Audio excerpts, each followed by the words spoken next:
Okay, Mike, you're back here in Belgrade to play Crvena Zvezda. First of all, how do you feel about the start of the season? You guys had you lost the first two games in the EuroLeague, but you're still perfect in the current championship. Um, you kind of gotta take the good with the bad, I guess, in a sense. I mean, try to hold yourself to a high standard, and obviously we would like to at least get one of the games, and in a perfect world too. But gotta just take that we're undefeated in French league and try to keep getting better every day, and hopefully some wins to start stringing together. The game against Crvena Zvezda coming up tomorrow. How do you feel about Crvena Zvezda's team? First of all, they changed the almost complete team from the last season. I think they blended a good mix of talent and like the kind of gritty attitude they had before. I think sometimes when they put together teams, they kind of miss a little bit of the extra talent that that other teams have. I think this year they have it. I mean, Shabazz, Teodosic, Nedovic, to say a few, even Gudritis.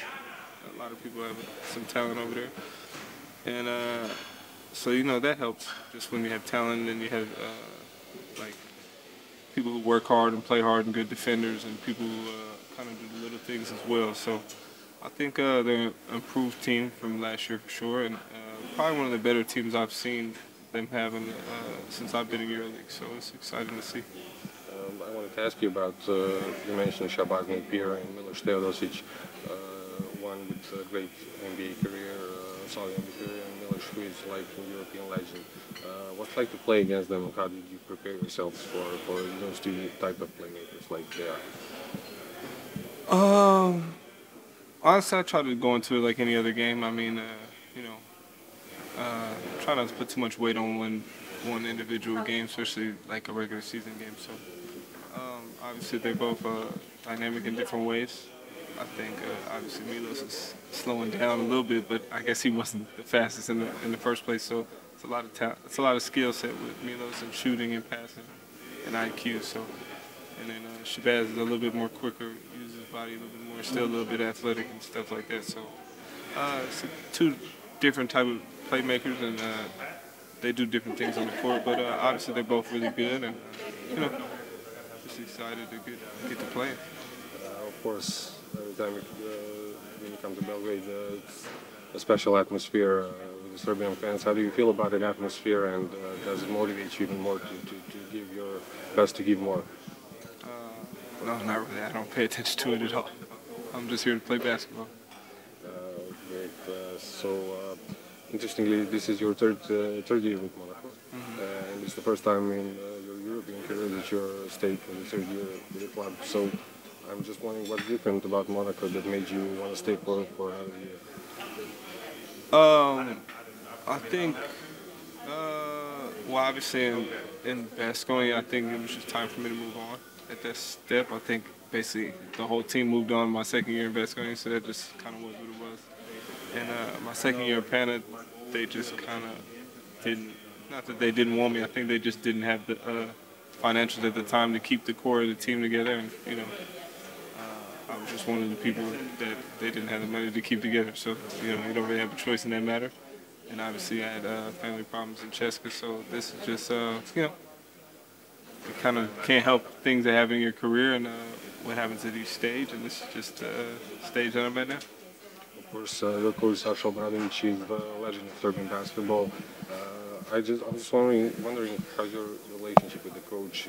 He talked highly of you on many different occasions. How do you cooperate together? How do you feel your relationship is like? It's good. I mean, obviously this is basically our third year together, and it's a lot of respect on both ends there, and just a lot of passion and energy, and just two people who love basketball. So we get along pretty well, actually. He's always on me a lot about a lot of different things. So trying to open my mind to new ways to be effective and to affect the game. So I appreciate that about it, and it's really good. Last season was historically successful for Monaco. You guys made it to the Final Four, and with great backcourt with you, Elio Kobo, and Jordan Lloyd. But now Kembom Walker is added to the equation. And how do you feel about the backcourt that everyone is calling the best in Europe? And how do you feel you can guys function together, and how you're getting along so far? First of all, we're getting along great off the court. It's all been pretty well.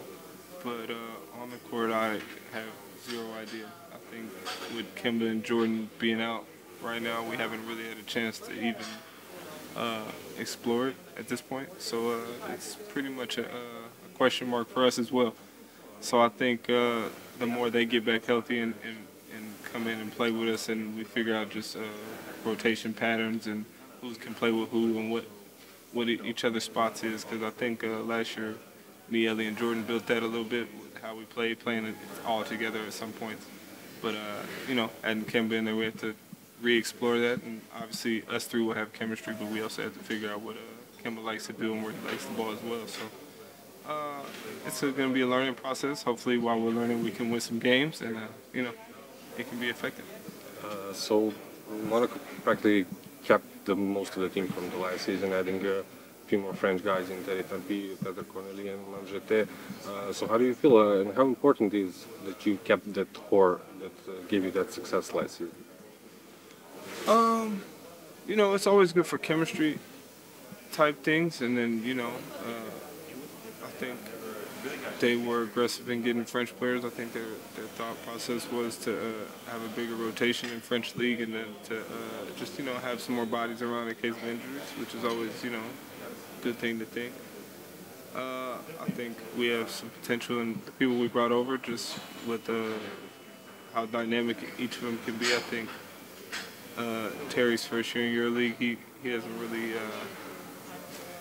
you know, your first year is kind of rough sometimes, and I think he's been effective on the defensive end so far. And I think, you know, he got to get a little bit more confidence, shoot the ball when he's open, and, you know, be a little bit more aggressive. But it's normal. Your first two games in EuroLeague, you're not really sure where to go, and you're kind of like trying to feel your way in. So excited about him. Obviously, Peter's played in EuroLeague in one year, but it's a different dynamic being home and all that stuff, and a different team. So excited about him as well, the way he shoots the ball, how tall he is, rebound.